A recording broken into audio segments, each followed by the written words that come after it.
जे करन्ति भावेण अम्ला असंकलिठा ते हुन्ति परित संसारी। बोलिए भगवान महावीर पावन चरित गुरुदेव जी।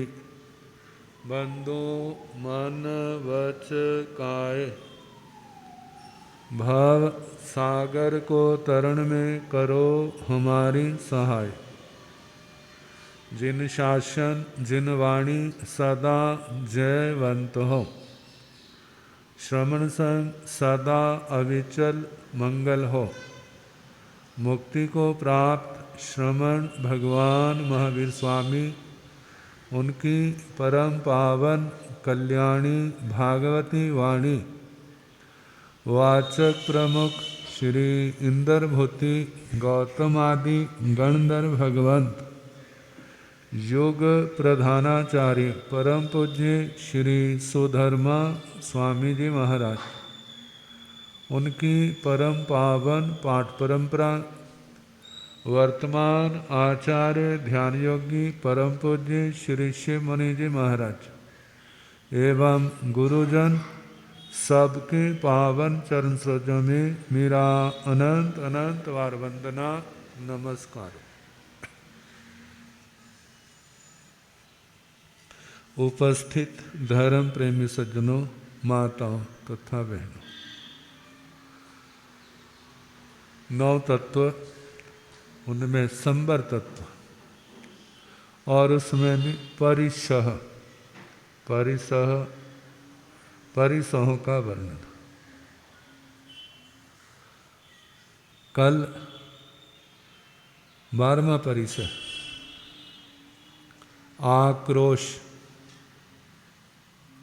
आक्रोश परिसह।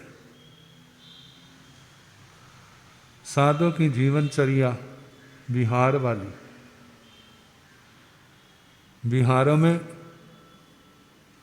अनेक प्रकार के लोगों से संपर्क होता है, संपर्क में आते, श्रद्धावान भी होते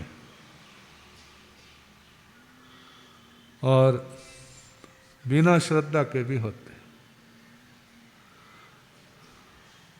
ऐसे लोग भी होते हैं, संत दर्शन हुए, कहते हैं आज का दिन तो बहुत अच्छा, संतों के दर्शन हुए। और कई ऐसे भी आ जाते हैं, आज कौन मत्थे लगे, मतलब उनके प्रति कोई श्रद्धा का भाव नहीं, संस्कार अपने अपने। जब भगवान के समय ऐसी घटनाएं घट सकती हैं तो आजकल तो भगवान नहीं, पुण्यवानी सबकी अपनी अपनी होती है और उसके कारण जीव को मान अपमान ये सब कुछ सहना पड़ता है। आक्रोश और बद्ध ये कैसे आते हैं? और उस समय मुनि क्या सोचे, मेरा देह सदा रहने वाला नहीं है। 2 दिन पहले क्या, बाद में क्या, ये तो एक दिन फटे वस्त्र की तरह, घिसे वस्त्र की तरह छोड़ना ही होगा। लेकिन मेरी आत्मा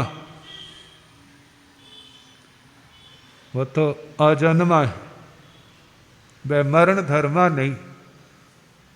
जन्म और मरण ये तो देह को लेकर के, नथी जीवस्य नाशोति, जीव का नाश नहीं होता, देह का नाश होता। कहते हैं इस जीव को 7वीं नरक की पट्टियां, 7वीं नरक तक वो नहीं नष्ट कर सकी तो जहाँ क्या कौन नष्ट करेगा? इसका कोई नाश नहीं कर सकता। हाँ, इस नश्वर देह में हमें ऐसी साधना करनी कि हमारे जन्म मरण सदा सदा के लिए क्या हो जाए, मिट जाए। और उनको मिटाने का रास्ता क्या है? शांति। कोई प्रतिक्रिया नहीं करनी, सबको शांति से सह जाओ। जैन रामायण जिसमें सूर्य वंश का और दूसरे वंश बड़े विस्तार के साथ वर्णन आता है। सूर्य वंश कौन सा है? ये कहाँ से आया? भरत चक्रवर्ती के बेटे थे आदित्य यश। आदित्य किसको कहते हैं? सूर्य को। आदित्य यश दिगंबर परंपरा में कहते हैं अरक कीर्ति। अरक कीर्ति। अरक किसका नाम है? वो भी सूर्य का नाम है। अरक के और भी अर्थ हैं, लेकिन जहाँ सूर्य और कीर्ति का मतलब यश। कोई शब्द किसी परंपरा में, कोई शब्द किसी परंपरा में प्रसिद्ध हो जाता है तो वो आदित्य यश से चलने वाला वंश कौन सा है? सूर्य वंश। चंद्र वंश भी है ना। श्रेयांश जी के पिताजी का क्या नाम था? कहेंगे हमारे अक्षय तृतीया को बहुत समय हो गया, अगली आ रही है। अक्षय तृतीया को आप सुनाओगे ना तो सुनेंगे, फिर याद रखेंगे। सोम प्रभ। सोम किसको कहते हैं? चंद्रमा को। और ये क्या थे? इनका संबंध बाहुबली जी से, भगवान ऋषभ जी से। उनसे क्या चला? चंद्र वंश। ऐसे राक्षस वंश, वानर वंश। वानर वंश वानर द्वीप था, वहां पर बंदर बहुत रहते थे, इसलिए उस द्वीप का नाम क्या पड़ गया? वानर द्वीप। और उस द्वीप में रहने वाले कौन कहलाए? वानर वंशी। ऐसे राक्षस, राक्षस तो अच्छी नजरों से शवर नहीं देखा जाता, लेकिन इसका मूल बुरा नहीं है। मूल शब्द जो है वह रक्ष से चलता है। रक्ष का मतलब रक्षा करने वाला। रक्ष का मतलब रक्षा करने वाला, और रक्षा करने वाले से राक्षस चला, रक्षस। लेकिन आगे चल करके जब अच्छे लोग आते हैं तो उसकी महिमा बढ़ती है, जब कोई दूसरा आ जाता है तो उसकी महिमा क्या हो जाती है? घट जाती। तो सूर्य वंश में जो जिन शासन का अनन्य भक्त परिवार पीढ़ी दर पीढ़ी, वहां का क्या रिवाज? सिर के बाल सफेद नहीं होने देते थे। आप कहेंगे तो हम भी नहीं होने देते।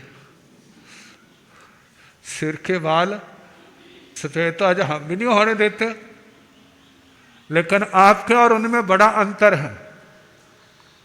मतलब उनके सिर के बाल सफेद घर में नहीं होते थे, उनके सिर के बालों में सफेदी घर में नहीं आती थी। कहाँ आती थी?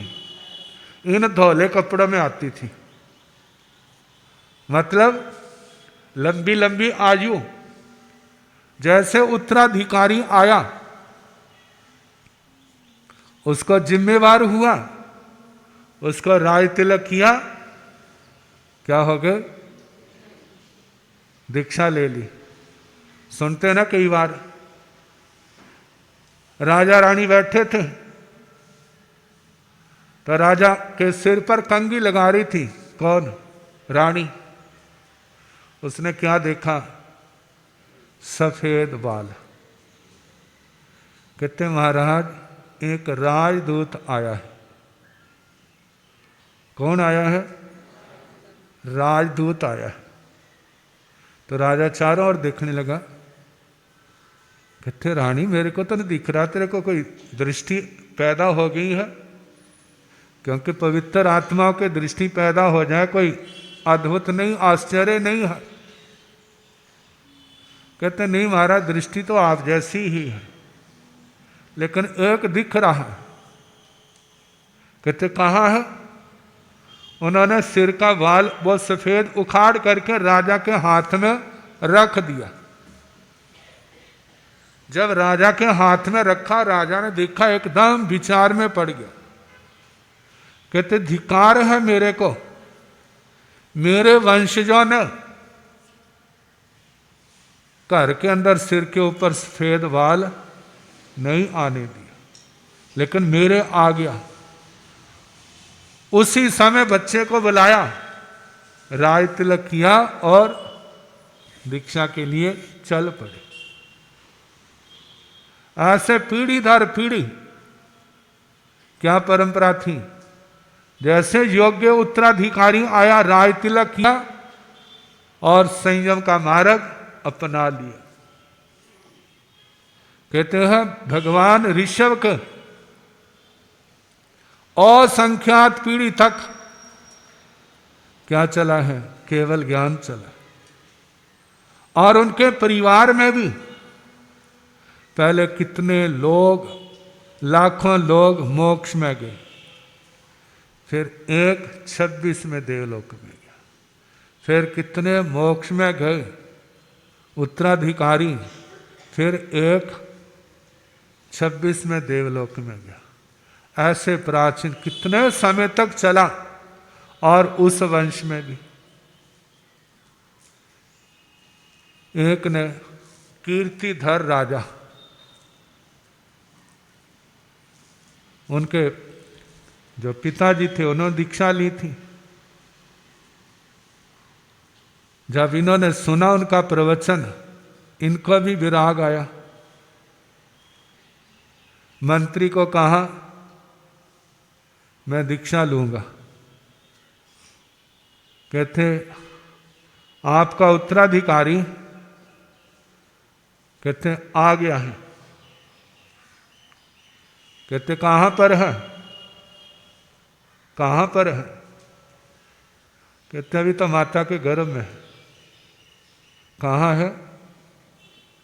तू राज संभाल, जब वह जन्मेगा सारा ध्यान रखना, जब वह समय आ जाए तो उसको राज तिलक कर देना। चले गए। जब रानी ने सुना, एकदम शौक। कितने अच्छे संत आते हैं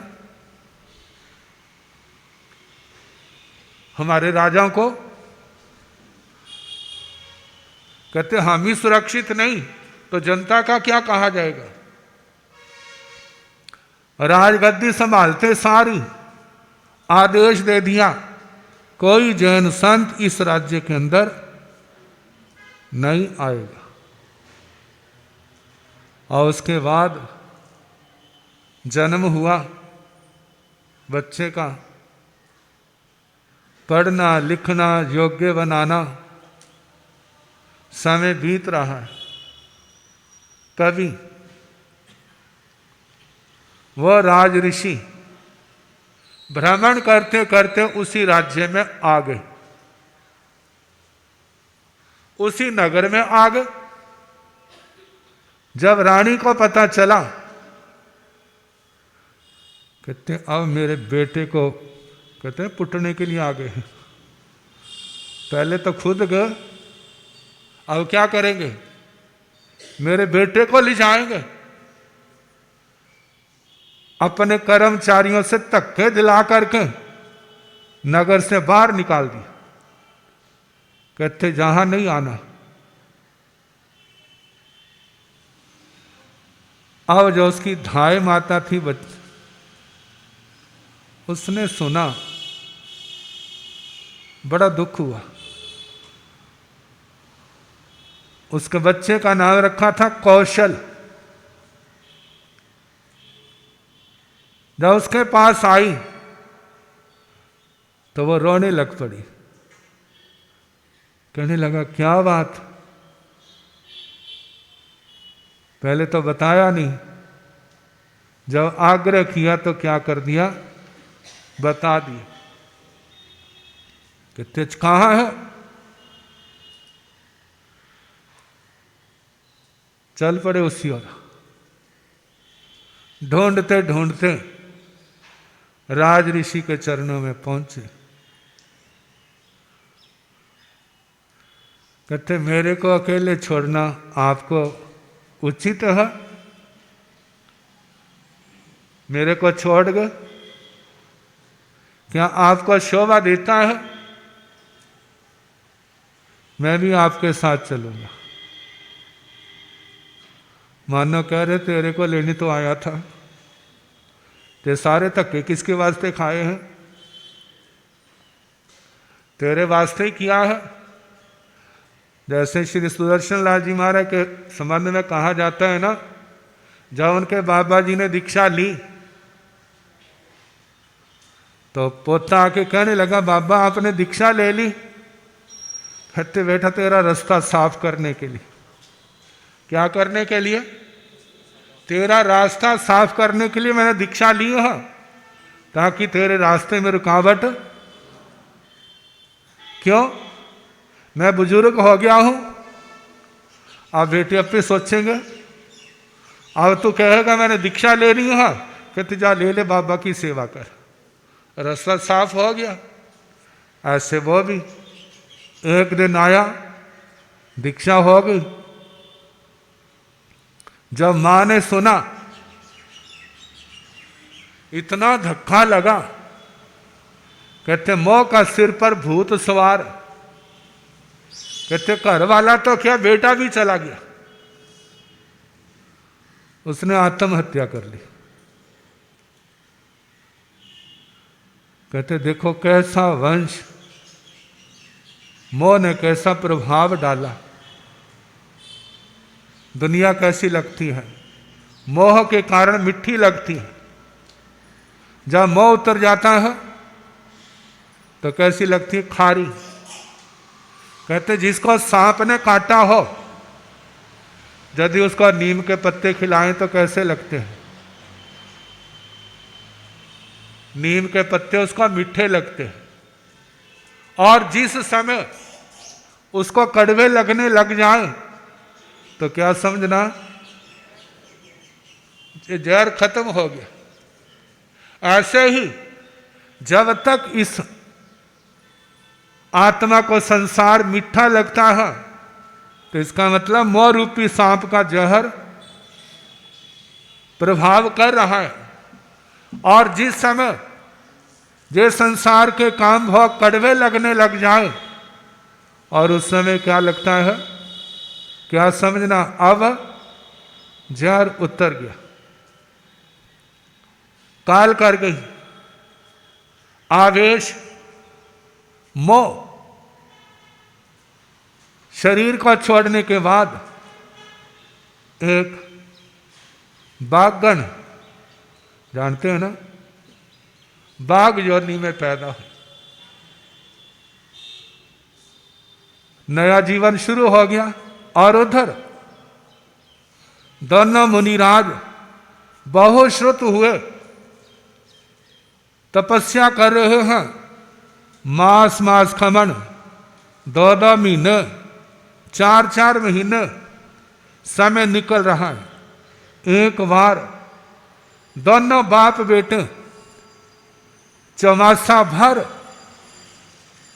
चौमासी तप किया, और उधर से चौमासा उठा, और पार न करेंगे किसी गांव नगर में जा करके रास्ते में जंगल पड़ता था और उसी जंगल में कौशल की माँ जो बागण के रूप में युवावस्था को प्राप्त, वह इंतजार में बैठी है। कौन? कोई आए तो मैं अपना पार ना करूं। और उधर से दोनों बाप बेटा राज ऋषि चल रहे हैं। अब बाप ने देखा आगे कौन खड़ी है? बागण। कहते बेटा तू पीछे हो जा। कहते क्यों, क्या बात हुई? उसकी नजर पड़ गई। कहते अब तो नहीं होगा, अब तो मैं आगे चलूंगा।